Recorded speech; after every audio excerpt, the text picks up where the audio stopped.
Hey guys, so it's my Labor Day midday video. Pretty cool day so far. I made it into the blue whale in Catoosa. Let me first take a quick picture here so I can share with you. That is the famous blue whale on Route 66 in Catoosa, Oklahoma.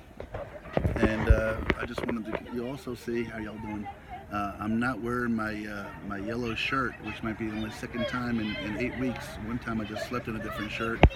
Today I'm actually wearing a different shirt, but a neat story behind it. It says service human, do not pet. And I've only had it on about 45 minutes. I've already gotten 2 compliments on it. But there's a story behind that too that I want to share with you guys. So anyway, today is Monday, Labor Day. I don't have a, for those that are always curious, I don't have a place to stay yet here in Catoosa. I think I'm going to stay in the general area tonight and make my way down into Tulsa for a couple of days, Tuesday, Wednesday, as I posted on my Facebook page earlier. So today, man, where do I start with today? Let's see, how do I get here? What do I want to talk about first? Well, let's talk about just a couple of recent friends that I met here, the Journey friends. At the Blue Whale, a couple had come out. They met out in the parking lot and saw that I collect kind of, I don't collect it, but I get given as gifts these wristbands. And Alyssa got me a Route 66 wristband to remember the Blue Whale and them by. And they live down in Broken Arrow, Oklahoma. I'm not that far from there, so I appreciate that, Alyssa. And I got to go back and take a look. Let me think for a minute. I forgot the other young lady's name. So anyway, I'll get that.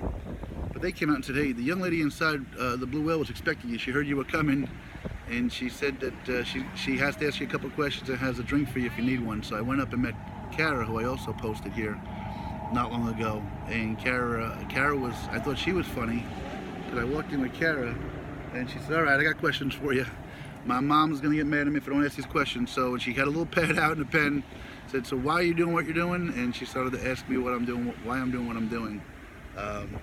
And so I told her the whole backstory, which clearly, obviously, is on the Facebook and the webpage. But I love to share, the whole point to thumb philosophy and message and everything that has to go with that, and also tell about how kind of was a call to arms of pointing the thumb at myself that my kids called me out on, and I had to realize that I didn't like the person I'd become, and had to come up with a way to figure out how to change that. So anyway, so that's a lot of smaller stories that only happened here recently. Biggest story, why am I not wearing my yellow shirt, and how did that come to be? So last night on somebody's Facebook page, somebody saw my story and felt compelled to reach out to me and said, hey Jim, we'd like to buy you breakfast or lunch sometime tomorrow. So Mindy had reached out to me, and I said, well, I certainly appreciate the offer, and just tell me where and when you want me to be there, and I'll be there. She told me about a place not far from where I was staying, allowed me to wash in the morning. It was down closer, it was up where I was, so it still left me time to get down here to the the Blue Whale rather. But the meeting was fascinating. So the backstory of it is, back in Chelsea, Oklahoma, where I met some amazing folks, and Pam and Billy have looked out for me. And Pam's the young lady that's kind of the mayor of the town there. She's not, but she kind of takes on the ambassadorship. She worked so hard to give me a place to stay, and turned me on to Sarah and Brooks and Little Jet. And it's just great. Well, I guess she posted me on her Facebook page, and this young lady that reached out to me happens to be Pam's sister-in-law. And there's a neat story about this. So Mindy brought along a gentleman by the name of G, who I got to get pictures of and post them as well. I'm going to wait for, maybe I did post them, maybe I didn't yet. I don't know why I didn't if I didn't. Anyway, G is a really fascinating man. Frankly, he walked across America as well just a couple of years ago. In fact, that's how he met Mindy, up through here. And very, very spiritual in a non-organized methodology, well-read, brilliant. But more than anybody I've met along the journey can identify and understand why it is that I am doing what I'm doing, and the experiences I've had. And he has not only things thought-provoking conversation with me like he had.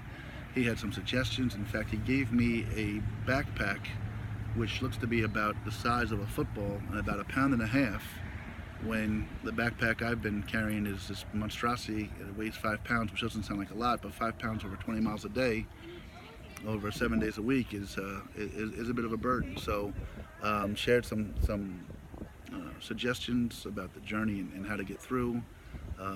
Being he's done it, had met many people that have become family to him the way same people are becoming family to me, and said he'd certainly be on the lookout for me and keep an eye on me as I go from a safety standpoint and a shelter standpoint.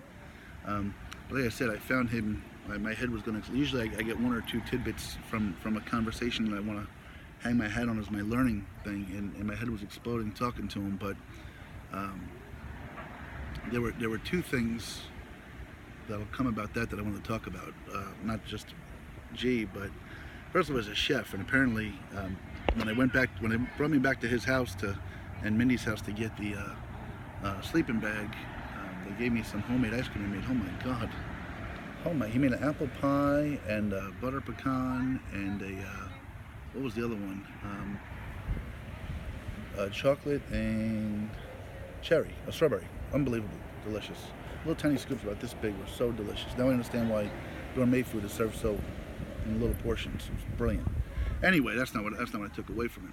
But as I mentioned, if you heard me talk about Pam and Billy yesterday, Billy has been through something like 37 surgeries, and one of the things I thought that was so really cool is G and I did a lot of talking about the journey. So Mindy didn't say much, but at one point G had run into the house and left Mindy and I in the car, and we're talking about how ironic and how she heard about me through Pam's Facebook page. But she said something that really, really stuck with me. She was saying how she was extolling her brother's kind of suffering at a young age. How he had, by the time he was like in 8th grade, he had something like 29 surgeries to deal with his issue. And she had shared that her dad recently kind of apologized to her to say, look, you know what, if it seemed like we were fussing over Billy, we didn't mean to take you for granted or overlook you as you probably lost out on some things as a result. And I give her all the credit in the world. She says, I didn't feel that way at all. She says, in fact, anytime Billy went and had an issue or a hospital stay or whatever, he would get we got toys. We all shared them. He shared them with us. So it was like there was always new toys and new things to play with and things like that. So I give her credit that it's real easy for especially a young kid to get lost in what's important, and to and it's hard for parents to kind of keep both or multiple children feeling like they're important and things like that. And so kudos to her dad for this late juncture even offering to apologize to her. At least it shows he recognizes that it is a hard thing to do. And kudos to Mindy for understanding that. So that was really, I thought, one of the things I wanted to take away from today.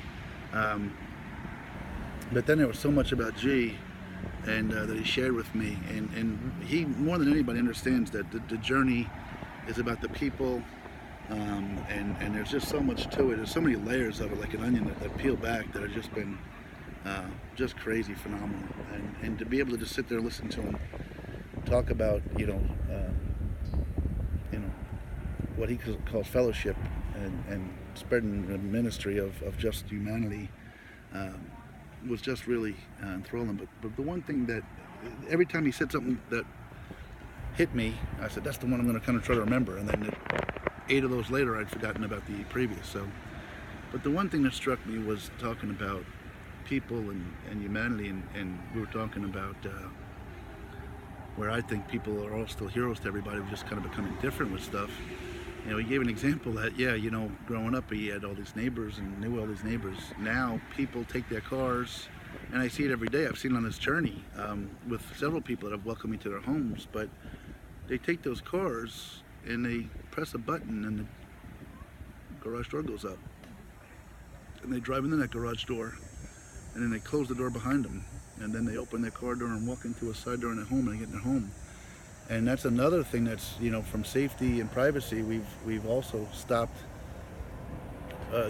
parking our driveway and seeing our neighbors and just giving a wave and asking how their day was and things like that. It goes back to the indifference I was talking about. And I had not even ever realized how to put that together, but G pointed it out to me. And so anyway, G had given me this shirt which says, "Sir, I think I tell you, service human, do not pet," which is brilliant.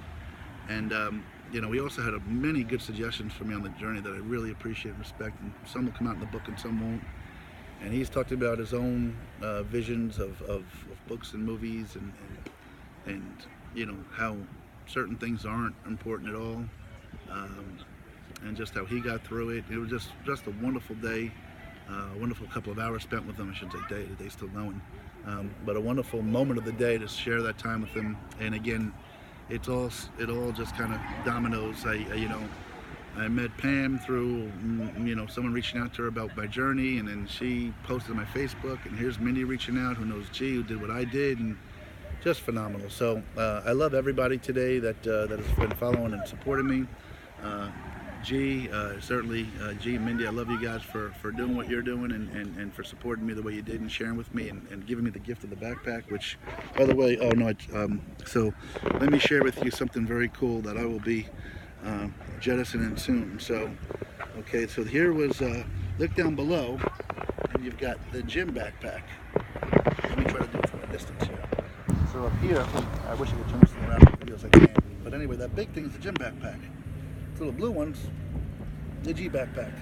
So imagine carrying that for 900 miles as I drop everything. I'm sorry, I dropped my bag. But imagine that for 900 miles.